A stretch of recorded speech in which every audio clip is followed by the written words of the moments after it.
I am Vibhor Gupta, an AWS and Microsoft Azure certified cloud professional. I am a passionate cloud solutions architect and services advisor.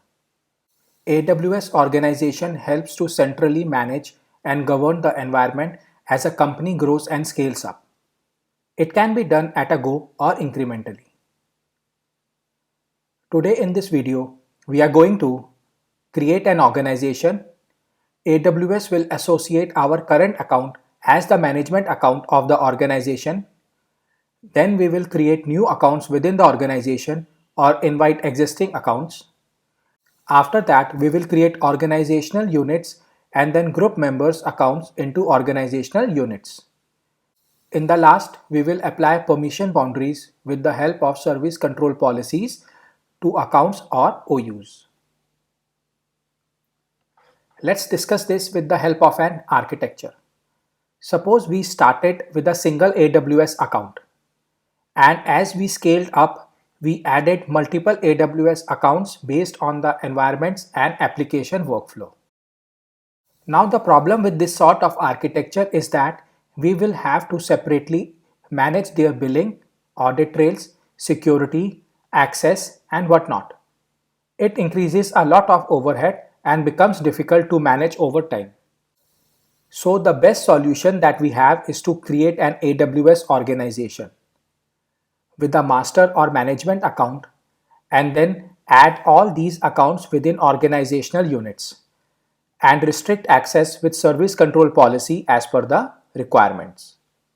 In this example, we have three organizational units as development, testing, and production, holding four accounts as development, testing, staging, and production. The main use cases of AWS organizations are: we want to separate our environments as development, testing, and production. We want to separate the business units or functions like finance, HR, accounts. We have some state or national compliance requirements like PCI or HIPAA, commonly known as HIPAA. Benefits of using AWS organizations are: it helps in quickly scaling the environment by creating multiple AWS accounts and allocate resources via console, CLI, SDKs, or APIs.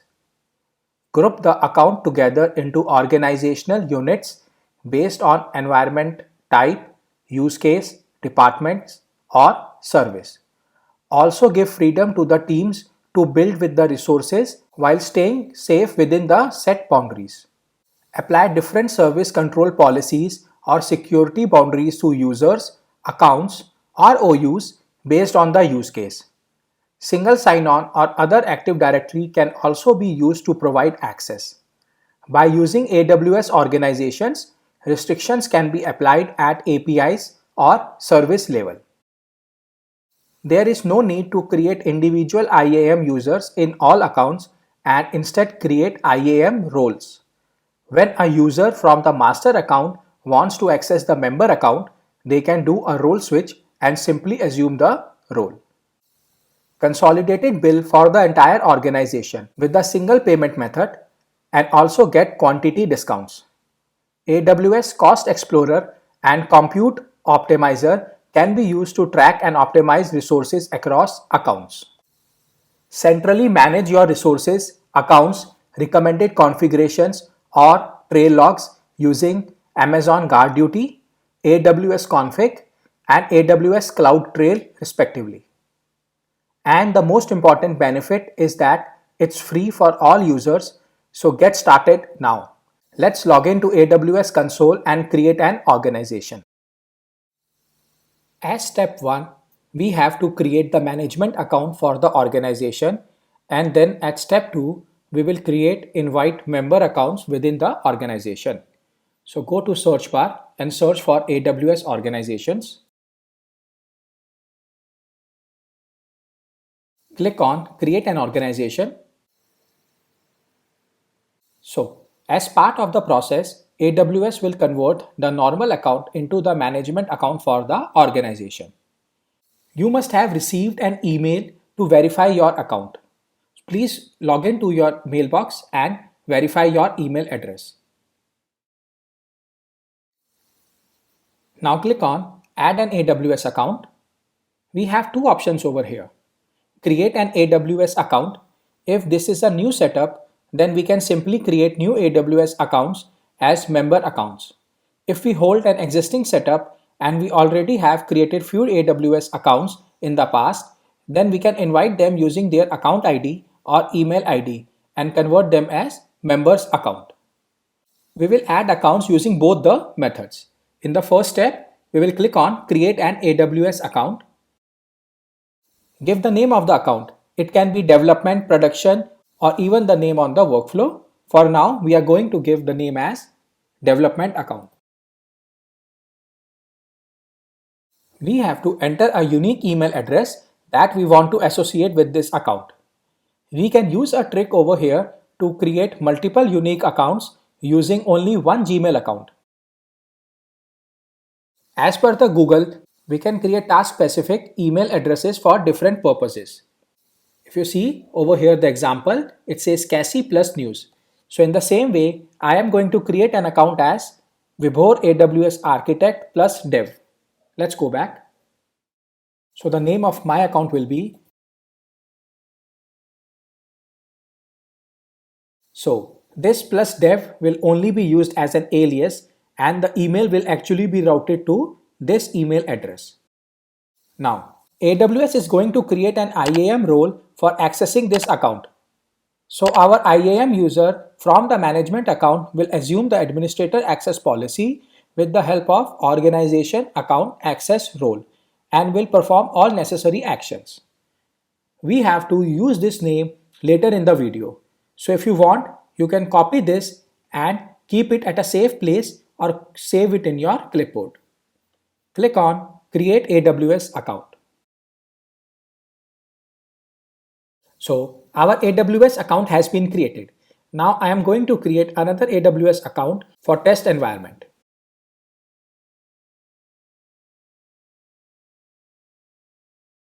So both my accounts are created. So one is for development environment and the second one is for the testing environment. And now we are going to add an existing account. Before starting this video, I have created an account for production. So we will directly add that account. So we will click on Add an AWS account. Then invite an existing AWS account. And over here, either we need to enter the email address or the account ID. So an invitation has been sent to my AWS account production. I am going to enter the account ID and then I am going to click send invitation. We now have to log into the prod account and accept the invitation to become the member of this management account. We have now logged in to our production account. You can verify it over here. And if you see, we have an invitation. So click on it. It will give us the detail of the account and the organization ID. So accept the invitation. And now we are the member of that organization. If you remember, while creating an AWS account from the management account, it asked for creating an IAM role. But now we will have to manually create the IAM role. So now we will search for IAM, open it. Now we are going to create a role over here, create role, and then the role will be that we want another AWS account to access this account. Now we have to give the account ID. So I will go back to my management account and copy the account ID. Here is my account ID. I will copy it. Go back to my prod account. Paste it here. And then click on next permissions. I want to give full administrative access to this role. Click on next tag. Click on next review. And now we have to enter the role name. If you remember, the role name that AWS allocated while creating the new account was Organization Account Access Role. So we are going to copy the same name over here. If you have copied it in clipboard, then you can directly paste it from there. or else you can write it down. Make sure you keep OAAR capital. Click on create role. So we can go to this account. So we can go to trust relationship and see that our master account is a trusted entity. So now we have to go to role switch and log in to our member account. For this, we have to log in via IAM user account. Let's copy the account ID of our production account. Go to AWS dashboard and then click on account and then click on switch role. Click on switch role again and then we have to enter the account ID over here, the name of the role. If you remember, we used a name while creating the account. The name of the role that we created, it's this, and then the display name of the organization. As this is my production environment, so I'm going to name it as prod. The color for prod I'm going to choose is red. Click on switch role. And then we have logged into our production account. If you see, the name as well as the color is shown over here. We can go to any service that we will do later. Let's go back to our account. If I will again click, then you can see that a shortcut has been added for the production environment. So I need not click on switch role and add the details again. I can directly click over here. Now I will quickly go through and add development as well as testing account.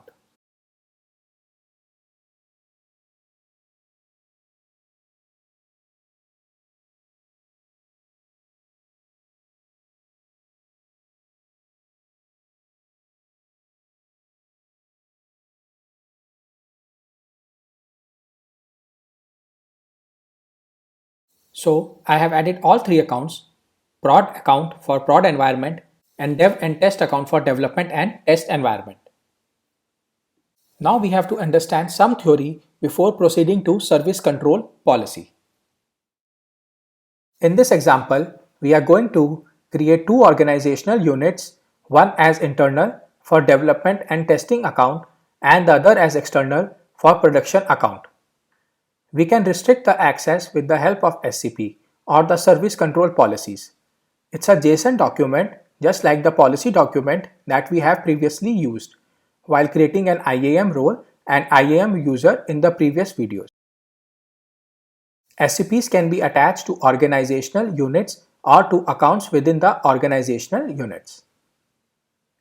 Management account has full access and can't be restricted with service control policies. Since management account can't be restricted, so it's a good practice to not use this account for AWS service and create separate account for all your needs. In the previous videos, we have discussed that root user also has unrestricted access to an AWS account. But in the case they become a part of the organization, then their access gets restricted as per the SCP policy. They do not enjoy the same privilege as they used to being an independent account. Basically, the restrictions are applied at the account level and the root user within the account also inherit the same restrictions. Within SCP, we have two types of policies as allow and deny. You can understand the policy permissions by looking at the effect. In the first policy, the effect is allow, and in the second policy, the effect is deny. By default, we have a full AWS access policy which allows everything. So we use SCP to explicitly deny services or create a permission boundary around the OU or an account. This is a simple and more convenient architecture, explicitly deny service. Another option is that we remove the default full access policy and then we give explicit allow policy based on the use case. The second approach is a better and more secure way as we have to explicitly give permissions to access the services and there is no explicit allow. But it also increases a lot of administrative efforts. So don't rush through and take a well thought decision based on your team's strength. Let's move back to the AWS console and continue our demo. So let's start with creating organizational units within our root account. Go back to AWS organization. If you remember, we will be creating two organizational units as internal for development and testing account and external for production account. So we will click on this checkbox just next to the root container, click on actions and then click on create new in organizational unit. The first is internal. Click on create organizational units. Click on root container again, actions, create new, and the second one is external. Click on create organizational unit. Now we have created both our organizational units as internal and external, and now we have to move our accounts from root containers to their respective OUs. So click on the checkbox next to the account name, click on actions and then move. So this is my development account and I want to move it to internal folder. In the same way, testing account will go to internal folder and my production account will go to external folder. And now if you see our architecture, in the root container we have a management account and then we have external OU which hosts production account, and we have an internal organizational unit which holds our development as well as testing account. Now we have to apply service control policy to restrict or allow access at the OU level or at the account level. Click on policies. At this moment, everything is disabled. We have to click on service control policies and then enable it. Now we have two options as discussed earlier. Either we leave this full AWS Access SCP policy which is inherited from the root account as is and then explicitly deny the service that we want to restrict. Or we could remove full access policy and then directly assign explicit allow policies based on our use case. In our demo, we are going to use both the options. So we will create an allow policy as well as a deny policy. So click on create policy and the first policy that I am going to create is a deny policy. So I have copied it and it looks like effect is deny, action is on S3 bucket and all resources. So the name is deny S3 access. So it is easy for us to understand. Scroll down, click on create policy. And now the next policy will be, this time it is going to be allow S3 access. And the name is allow. Scroll down and then click on create policy. Now we have two customer managed policies and default AWS managed policy. So go back to the AWS accounts and click on the external organization unit. Click on policies and then we are going to attach our allow S3 access policy to it. So click on allow S3 access and click on attach policy. Go back again and then we are going to remove this full AWS access policy. Click on detach.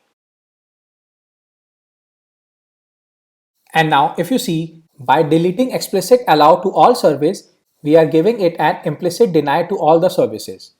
So the policy rule works in this precedence order. First look for an explicit deny to deny access, then look for an explicit allow to allow access.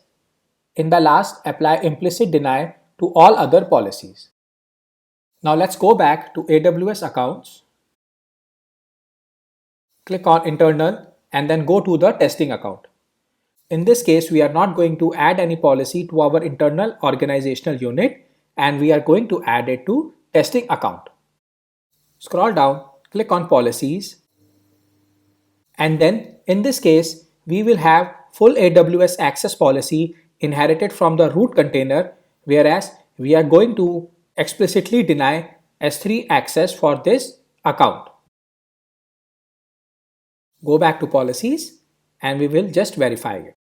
So now our account structure looks like our development account has full access, our testing account has full access except from S3 service, and then our production account only has S3 access and no other service can be accessed. Let's go back and verify this. Go back to AWS dashboard, click on your account, and then first let's go to the development account. Click on dev, go to S3, and then if you see, we can see all our buckets over here. We can try creating a bucket, create bucket, name is demo 123499. So I'm just randomizing it, scroll down and click on create bucket. So our development account with full AWS access is able to create a bucket as well as use S3 service. Let's go back. Let's go to test account, which has full AWS access but a explicit deny for S3 service. So we are directly logging in into S3 console, but if you see, we do not have permission to list buckets. If I open some other service, just such as Route 53, so I have access and I can view the details.